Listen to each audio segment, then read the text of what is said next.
Georges Goma sera avec nous. Hein, c'est le début d'année, alors on est bien heureux de le retrouver. En tout cas, moi, je suis bien heureuse de le retrouver. J'imagine que vous aussi. Et son invité ce matin, Marcel Lepika, colonel à la retraite congolais, libéré après 2 ans de prison là-bas dans des conditions qu'on imagine bien difficiles, mais on est bien curieux de lui demander comment ça se passait, pour quelles raisons il aurait été arrêté, si bien sûr il y a une raison. Il est maintenant Monsieur Pika aux États-Unis. On lui parlera en direct là-bas où il se trouve. Alors voilà le contenu pour les matins éphémères. Bien sûr, au programme aussi beaucoup d'actualités. Là, on apprenait, tiens, par exemple, que la Corée du Nord va participer aux Jeux Olympiques de Pyeongchang, ce qui, ma foi, je pense, une bonne chose. Hein, tant qu'on peut se battre sur les champs la piste de course et de ski, c'est toujours une bonne chose. Alors, ça sera une façon peut-être de détendre l'atmosphère avec ces Jeux Olympiques. Là, c'est officiel. Pyeongchang qui va accueillir Pyongyang. Hein, faut pas se tromper. C'est assez mêlant, tout ça. Et puis, il y aura... Alors voilà, Georges, au bout du fil, Marcel Lepika, colonel à la retraite congolais, libéré, comme tu le disais, après 2 ans de prison. Il est avec nous au bout du fil. Il est aux États-Unis présentement. Bonjour, colonel Lepika. Vous m'entendez bien? Oui, je vous entends bien, madame. D'accord. Georges, peux-tu nous présenter peut-être en introduction un peu Monsieur Pika? Bon, écoutez, merci beaucoup. Bonjour, colonel Marcel Pika. Alors, comme on le dit... bonjour, Georges. Très enchanté et bonne année encore, colonel. Alors, bonne année, Georges. Merci beaucoup. Le colonel Pika, comme on vient de le dire, c'est un officier de haut rang de l'armée congolaise à la retraite. Alors, oui. Vous savez très bien, ici sur CKR, nous avons beaucoup parlé de l'Afrique et beaucoup parlé du Congo-Brazzaville. Et notamment, on a souligné le fait que le Congo-Brazzaville était dirigé par Monsieur Denis Sassou Nguesso, qui a tout à fait l'air d'avoir les caractéristiques d'un dictateur. Alors, depuis 2015...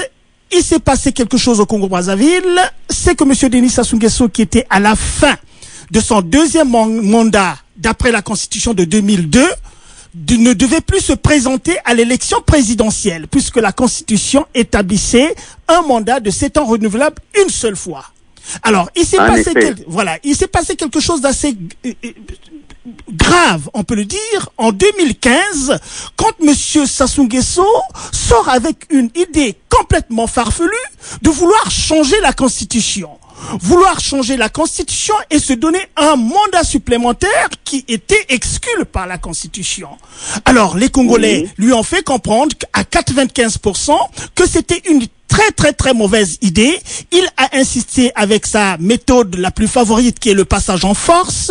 C'est un général d'armée, il faut le dire. Eh ben, il a plongé. Il a plongé et 5% de personnes sont allées, n'est-ce pas, voter pour le changement de la Constitution, et il a fait. Et dans la foulée, 2015-2016, en mars 2016, il a convoqué les élections présidentielles au Congo-Brazzaville, alors que normalement c'était en juillet. Donc il a rapproché les élections pour qu'il fasse ses affaires et qu'il reste tranquille. Et voilà Monsieur Denis Sassou Nguesso qui change la Constitution et qui organise une élection présidentielle. Là, c'est très important. Organise une élection présidentielle et la perd. Il faut que les gens le sachent, et la perd. Il arrive avec 8%, alors que le général Jean-Marie Michel Mokoko arrive en première position avec 37% des suffrages exprimés. Alors, Monsieur Sassou Nguesso voit complètement rouge. Il voit complètement rouge. Et puis, ça s'est continué. Il attrape les opposants qui lui sont très francs. Il les fout en prison. Il les met en prison, parlons correctement. Il les met en prison. Jean-Marie Michel Mokoko et le colonel Pika, qui a soutenu Jean-Marie Michel Mokoko, a été raflé, n'est-ce pas, dans cette foulée-là. dans cette foulée, et avec lui Anatole Libongo Ngoka également, qui soutenait le colonel le général Mokoko, qui avait gagné l'élection présidentielle, et beaucoup d'autres opposants, parmi lesquels Paulin Makaya, parmi lesquels Jean Gwabi, toutes ces personnes qui ont fait la front contre Denis Sassou Nguesso, qui arrivait en 4e position. Voilà assez globalement le contexte, c'est celui-là. C'est dans ce contexte que le colonel Pika aura le loisir de nous expliquer concrètement comment est-ce que ces choses-là se sont passées en réalité. Voilà la vérité, c'est celle-là qui n'est pas bien sûr la vérité de monsieur Denis Sassou Nguesso, qui a un système qui est complètement empêtré dans le mensonge. Depuis très longtemps, ils sont empêtrés dans le mensonge et ne disent pas la vérité. Alors, monsieur Pika, c'est une belle introduction. Merci, Georges. On comprend bien. Monsieur Pika, qu'est-ce qui vous a valu, colonel Pika, je devrais dire, qu'est-ce qui vous a valu d'aller en prison pour votre part? D'être jeté comme ça en prison? Bien. Tout ce que vous venez de dire est vrai, ça s'est passé tel que vous l'avez dit à tous nos auditeurs. Bon, en ce qui me concerne, ce n'est peut-être pas une affaire des élections. Je peux même dire que c'est un vieux problème. Ah. Pourquoi j'appelle ça vieux problème? C'est que depuis la guerre qu'il avait eue en 1997? Oui, en 1997, lorsque Sassou Nguesso avait chassé Lissouba par un coup d'État, lorsque Sassou Nguesso avait chassé M. Lissouba, aidé par des mercenaires de tous bords, tout le monde avait appris l'histoire. Je ne sais pas si vous êtes au courant de cette histoire. Absolument, on en a parlé à CKRL. Voilà. Alors, ainsi donc, les gens de l'aile Lissouba étaient partis en exil, dont moi-même qui vous parle. J'étais parti donc au Bénin. J'étais à Cotonou, au Bénin. Bon, quand nous étions au Bénin, il y a eu une tentative d'arrestation de tous les détenus politiques, des jeunes militaires, de quelques officiers là-bas au Bénin. Bon, on nous accusait, dit-on, de préparer un coup d'État là-bas au Bénin. On nous a arrêtés, mais on s'est défendu. J'avais par exemple dit à ces gens que, vraiment, même vous autres qui nous interrogez, vous croyez que moi, en tant que militaire, si il est question de faire un coup d'État contre le Congo, j'aurais à le faire loin des frontières de l'autre, loin des frontières du Congo. Un coup d'État, ça se prépare aux alentours du pays où va avoir lieu des événements. Mais effectivement, avec l'aide du ACR et tout, on s'était sorti d'affaire parce que là, il y avait déjà un avion qui était affrété à l'aéroport du Bénin pour nous ramener au Congo. Mais grâce à mes relations avec le ACR, on s'en était sorti. Et c'est à partir de ce moment que j'étais parti aux États-Unis. Ah. Voilà. Très bien. Donc vous dites bien que en fait ça commence depuis 97, hein. C'est une vieille affaire qui commence depuis 97 et qui se continue évidemment avec le hold-up électoral. À grands traits, colonel, parce qu'on n'a pas assez de temps, donc allez-y à grands traits, ramassez-nous un peu l'affaire rapidement puisqu'il y a d'autres questions qui arrivent. Oui, d'accord. Bon, je suis donc parti. Disons, je suis arrivé ici aux États-Unis, j'ai pris ma nationalité, et après, après avoir pris ma nationalité, après avoir placé tous mes enfants dans le cadre des études et tout, ma femme et moi, nous étions repartis au Congo, après avoir pris la nationalité. En tant que citoyen américain? Oui, nous étions repartis au Congo en tant que citoyens américains, bien sûr. Maintenant, depuis que nous étions entrés, et on avait remarqué que j'étais comme filé. Je sais ce que je dis, parce que je suis militaire. J'étais filé, partout je faisais mes chants et tout. Les gens me suivaient. J'étais renseigné par les villageois et tout. Et les rumeurs qui couraient étaient que je préparais des militaires pour un autre coup d'État. Alors vous comprenez, je suis comme l'homme des coups d'État. Bon, enfin, tout a bien marché jusqu'au moment des événements que vous venez de citer. Aussi bien le changement de constitution que le hold-up électoral et tout. Bon, les événements se sont donc précipités avec des élections présidentielles. Et dans le tas, peut-être profitant de la situation, j'ai été arrêté parce que je faisais partie de l'équipe de campagne du général Moukoko. J'ai donc été arrêté. Et quelles étaient les conditions d'incarcération? On n'imagine pas que c'était tout à fait rose, là, mais quelles étaient les conditions d'emprisonnement pour vous et pour vos congénères, voilà. Ok. En fait, en prison pendant 2 ans, j'ai été traité comme un animal. En effet, c'était d'abord à la DGST, parce que la prison a eu 2 phases. La première phase, j'étais arrêté chez moi, à Pointe-Noire. On m'a mené à Brazzaville. D'abord, je voudrais préciser ceci. Ils sont venus me prendre à la maison, sous la pluie. On m'a menotté sans pratiquement mandat d'arrêt et autres.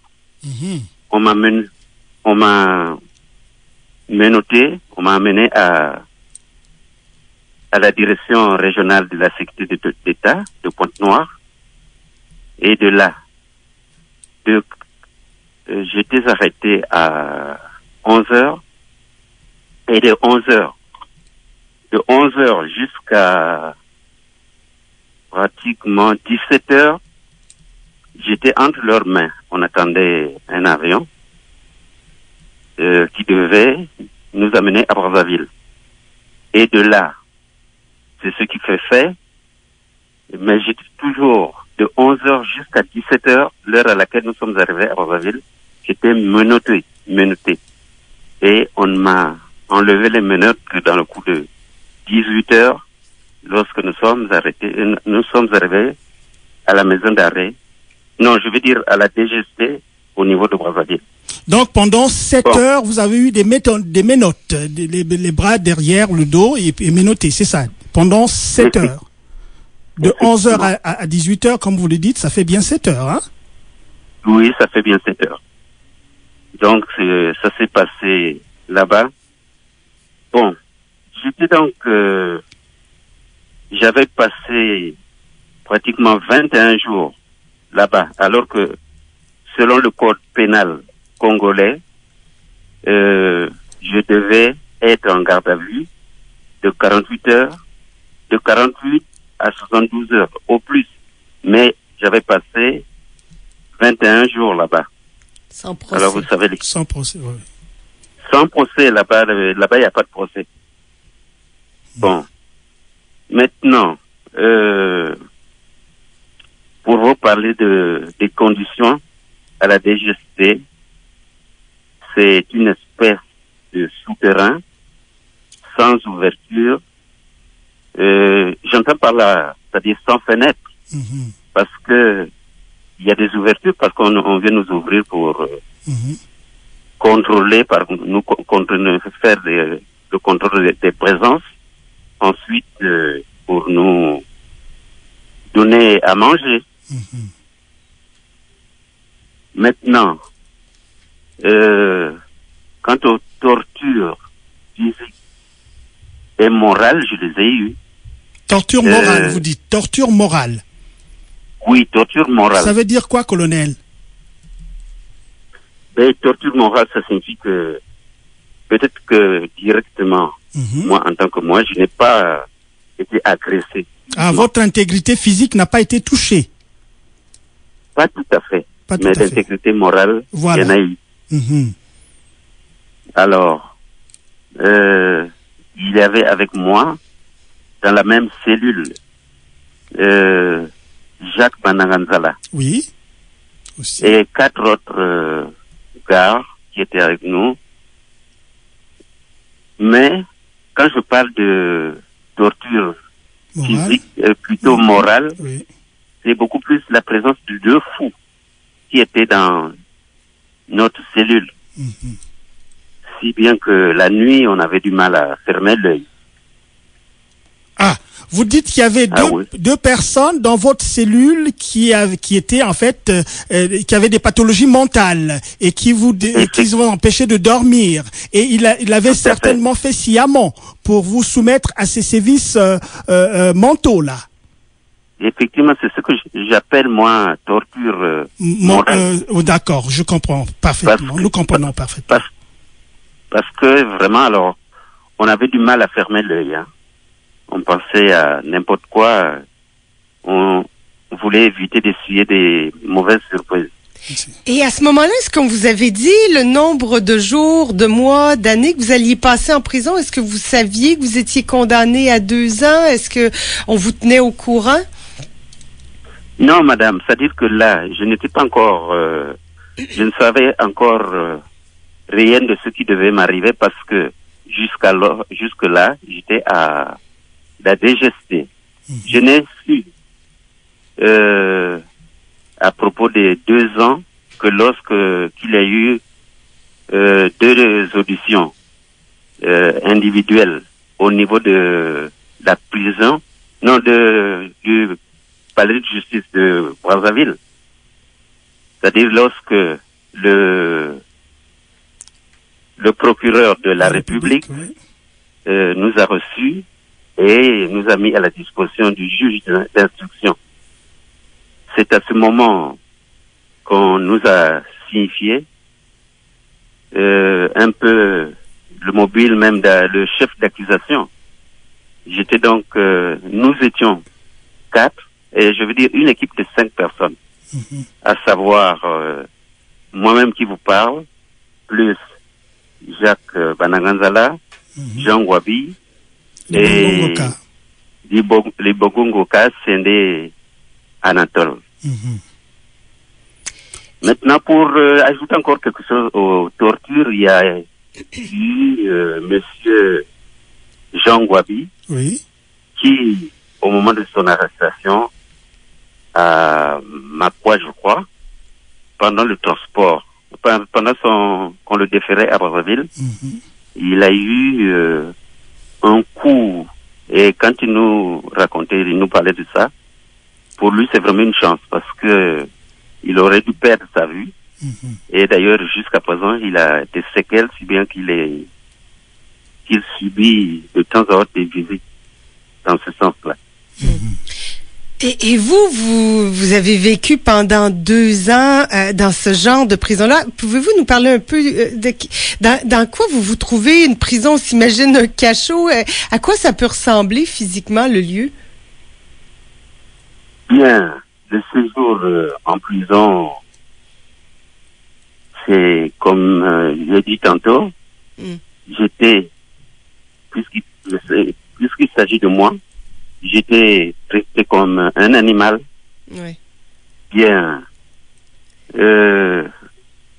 nous étions, ou j'étais plutôt nourri moi, en ce qui me concerne, parce que je dois parler uniquement de moi. Oui, bien sûr. J'étais nourri tous les jours au Moseka. Moseka, c'est un poisson bon marché, hein? Bon marché, il faut le dire comme ça. Voilà. Effectivement, poisson bon marché, grillé, et s'il n'y a pas de Moseka, c'était la cuisse de poulet. Ok. Bon, colonel, on va aller assez rapidement parce que là, on va être à court de temps là. Mais dites-nous un peu, votre libération a quand même beaucoup bénéficié, quand même, la mobilisation ici aux États-Unis. Vous avez des contacts ici. On a bien vu l'administration américaine sortir le grand jeu. On a eu aussi des Congolais, des groupes de Congolais ici qui se sont organisés pour votre sortie, non? Parce que quand même, quand on voit, vous n'êtes que vous, le citoyen congolo-américain, être sorti, et tous les autres sont encore restés dans les geôles de la dictature. Effectivement, c'est vrai. Assez rapidement alors, colonel, assez rapidement. Oui, assez rapidement. J'ai mes enfants ici qui se sont mobilisés avec d'autres gars de la diaspora congolaise. Et votre fils, notamment Percy Pika, qu'on a vu sur tous les écrans de télévision aux États-Unis, qui a été vraiment formidable, et puis son frère aussi, je pense. Oui, avec son frère, parce que bon, comme tous mes enfants n'ont pas les mêmes programmes de travail, ceux qui ont Percy Pika et son petit frère étaient les plus en vue, parce que leur programme de travail leur permettait cela. Par contre, avec les autres, ils ne faisaient que le point, toutefois, et c'est Percy et son frère qui voyageaient, avec d'autres amis congolais. Absolument. Là, c'est tout récent, votre libération. Depuis combien de temps êtes-vous revenu aux États-Unis? Ben, j'ai été libéré le vendredi 29 décembre, et en accord avec les Américains, j'ai voyagé le lendemain 30 décembre. Or, vous savez bien ce que ça prend comme temps. Oui. Et nous sommes arrivés ici pratiquement le jour de la bonne année, c'est-à-dire le 31 décembre. Voilà, la Saint-Sylvestre. Alors 2018 s'annonce beaucoup mieux pour vous. En 30 secondes, qu'est-ce que vous envisagez faire maintenant que vous êtes aux États-Unis, vous êtes en sécurité? Quelle est la vie après la prison? Là? Quels sont vos projets? Mes projets, c'est continuer avec la lutte. Oui. Et la lutte, c'est quoi? C'est d'abord la sortie de tous les détenus politiques avec le concours du gouvernement américain. Ça, c'est ce que je suis en train d'obtenir parce que, effectivement, depuis que je suis là, j'ai déjà été reçu.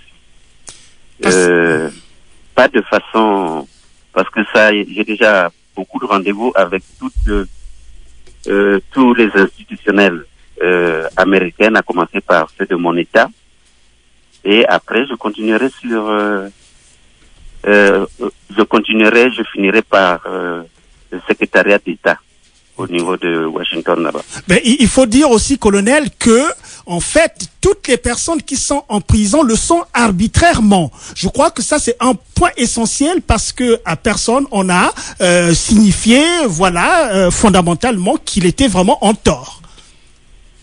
Et effectivement, c'est vrai, parce que là, depuis que nous sommes en prison. Bon, colonel, mon cher colonel, ben voilà, on est pressé par le temps, on est obligé de vous couper, on a compris l'essentiel un peu du topo, et ben je vais laisser Caro vous dire au revoir. Merci beaucoup, Monsieur Pika, pour cet entretien. Je sais que vous êtes en famille, vous êtes de retour aux États-Unis.